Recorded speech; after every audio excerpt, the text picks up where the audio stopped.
दोस्तों, क्या सच में हमारा सिस्टम हमें बचा सकता है? क्या अपने ही घर के बाहर, अपने ही गली में, अपने ही लोगों के बीच हम सुरक्षित हैं? या फिर इस चकाचौंध से भरी दुनिया के पीछे एक ऐसा काला सच छिपा है जो किसी भी पल, किसी भी आम इंसान की जिंदगी को नर्क बना सकता है?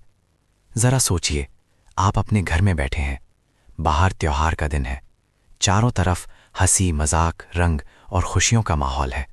लेकिन अचानक एक पल, महज एक छोटा सा पल, और वो सारी खुशियां मातम में बदल जाती है।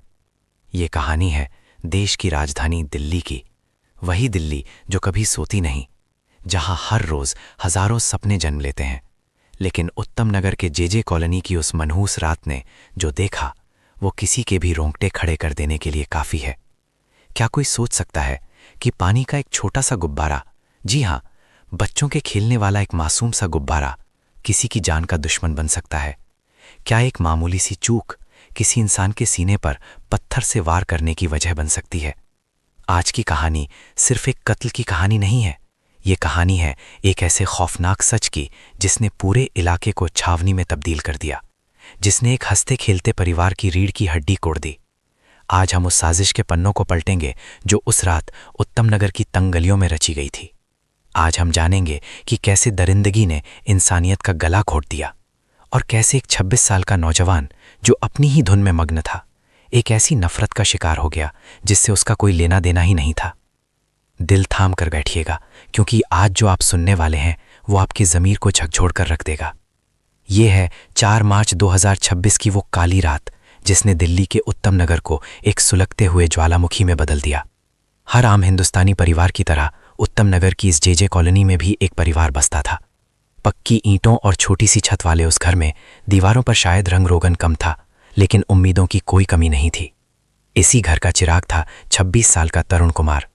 तरुण कोई रईस ज़्यादा नहीं था, वो हमारे और आपके घरों में दिखने वाला वही आम लड़का था जो अपनी मेहनत के दम पर आसमान छूने का ख्वाब देखता था। 6 फुट का कद्दावर शरीर, चेहरे पर हमेशा एक भोली सी मुस्कान और आंखों में एक ही सपना कि गुरुग्राम की किसी बड़ी सी चमचमाती कॉर्पोरेट बिल्डिंग में काम करना है। जेजे कॉलोनी की उन तंग गलियों से निकलकर वो अपने परिवार को एक बेहतर जिंदगी देना चाहता था। जरा सोचिए उन माता पिता के बारे में। एक मध्यम वर्गीय परिवार में जब बेटा जवान होता है तो बाप के कंधों का बोझ अचानक से आधा लगने लगता है। तरुण के पिता ने अपनी पूरी जिंदगी पाई पाई जोड़कर अपने बच्चों को बड़ा किया था। माँ ने न जाने कितनी बार अपनी ख्वाहिशों का गला घोटा होगा ताकि तरुण अपनी मनपसंद बुलेट मोटरसाइकिल खरीद सके। और जब वो बुलेट लेकर गली से निकलता था तो पूरे परिवार की छाती गर्व से चौड़ी हो जाती थी। घर में उसके दादा थे, चाचा थे और थी एक 11 साल की नन्ही सी जानू की भतीजी। वो बच्ची जिसके लिए तरुण सिर्फ एक चाचा नहीं बल्कि उसका सबसे अच्छा दोस्त था, जिसके कंधों पर बैठकर उसने पूरी दुनिया देखी थी। 4 मार्च 2026, होली का दिन। पूरा देश रंगों में सराबोर था। तरुण के घर में भी सुबह से गुजिया की खुशबू और बच्चों की किलकारियां गूंज रही थी। वो एक ऐसा दिन था जब पुराने गिले शिकवे भुला दिए जाते हैं। तरुण सुबह सुबह तैयार हुआ। उसने नए कपड़े पहने, आईने के सामने बाल संवारे और अपनी माँ के हाथ से मिठाई खाकर दोस्तों के साथ होली मनाने के लिए निकल गया। जाते जाते उसने कहा था, माँ रात तक आ जाऊंगा, खाना साथ खाएंगे। माँ ने भी मुस्कुराकर उसकी बलाएं ली थी। उस माँ को क्या पता था कि जिस बेटे को वो अपने हाथों से खिलाकर विदा कर रही है वो अब कभी लौटकर उस चौखट को पार नहीं कर पाएगा। वो उसकी आखिरी मुस्कान थी, वो उसका आखिरी निवाला था। घर में बाकी लोग भी खुश थे।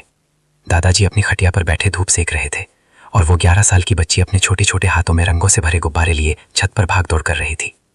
सब कुछ कितना खूबसूरत था, बिल्कुल एक सपने जैसा। लेकिन यह सपना बहुत जल्द एक भयानक दुस्वप्न में बदलने वाला था। एक ऐसा अंधेरा छाने वाला था जिसकी किसी ने कल्पना भी नहीं की थी। दोपहर का वक्त था, सूरज सिर पर था और होली का हुड़दंग अपने चरम पर था। वो 11 साल की मासूम बच्ची छत की मुंडेर से झांक रही थी। नीचे गली में उसके पिता खड़े थे। बच्ची के मन में एक शरारत सूझी। उसने सोचा कि पापा पर पानी का गुब्बारा फेंकूंगी। उसने निशाना लगाया और गुब्बारा छोड़ दिया, लेकिन होनी को कुछ और ही मंजूर था। वो गुब्बारा पिता को नहीं लगा बल्कि पास ही पड़ोस में रहने वाले दूसरे समुदाय की एक महिला पर जा गिरा। बस इतनी सी बात, एक 11 साल की बच्ची की नादानी। तरुण के परिवार वालों ने तुरंत हाथ जोड़कर उस महिला से माफी मांगी। कहा, बहन जी माफ कर दो, बच्ची है, गलती से लग गया। किसी भी सभ्य समाज में बात यहीं खत्म हो जानी चाहिए थी। त्योहार के दिन ऐसी छोटी मोटी बातें अक्सर हो जाती हैं और लोग हंसकर टाल देते हैं, लेकिन नहीं, उस महिला के सिर पर जैसे कोई शैतान सवार हो गया था। उसका अहंकार जाग उठा।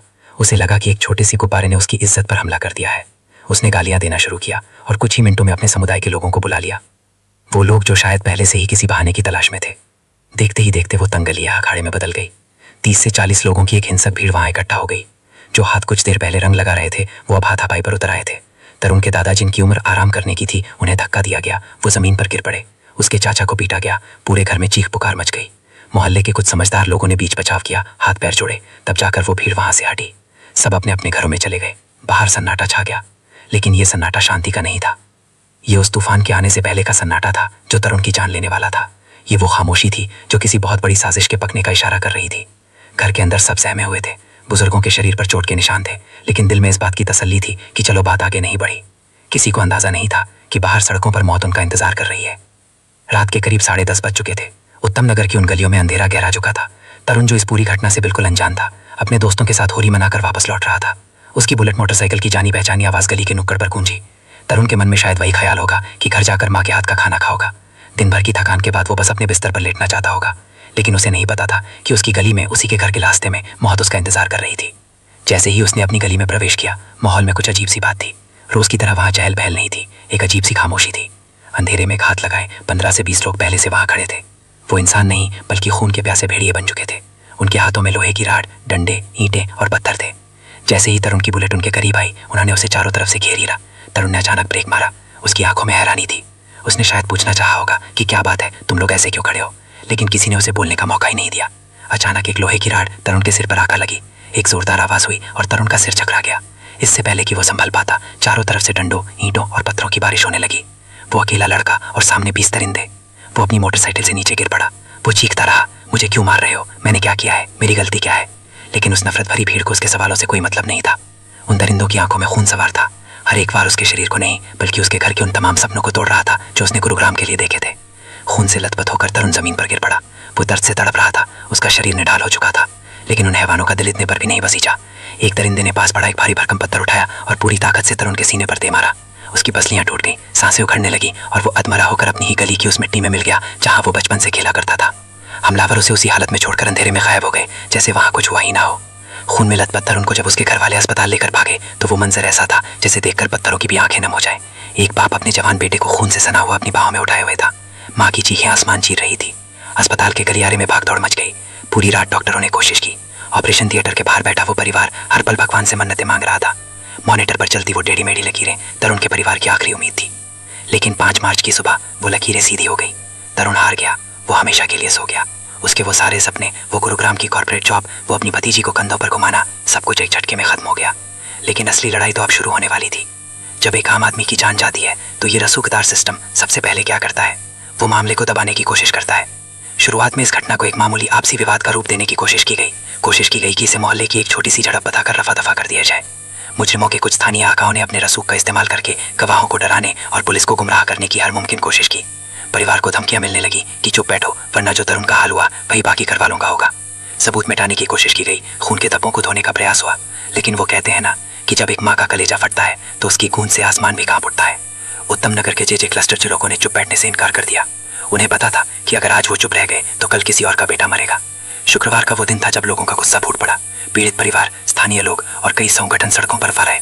उत्तम नगर ईस्ट मेट्रो स्टेशन के नीचे की मुख्य सड़क जाम कर दी गई। लोगों की आंखों में आंसू कम और आग ज्यादा थी। वो बस इंसाफ की मांग कर रहे थे। वो चाहते थे कि उन दरिंदों को फांसी की सजा हो।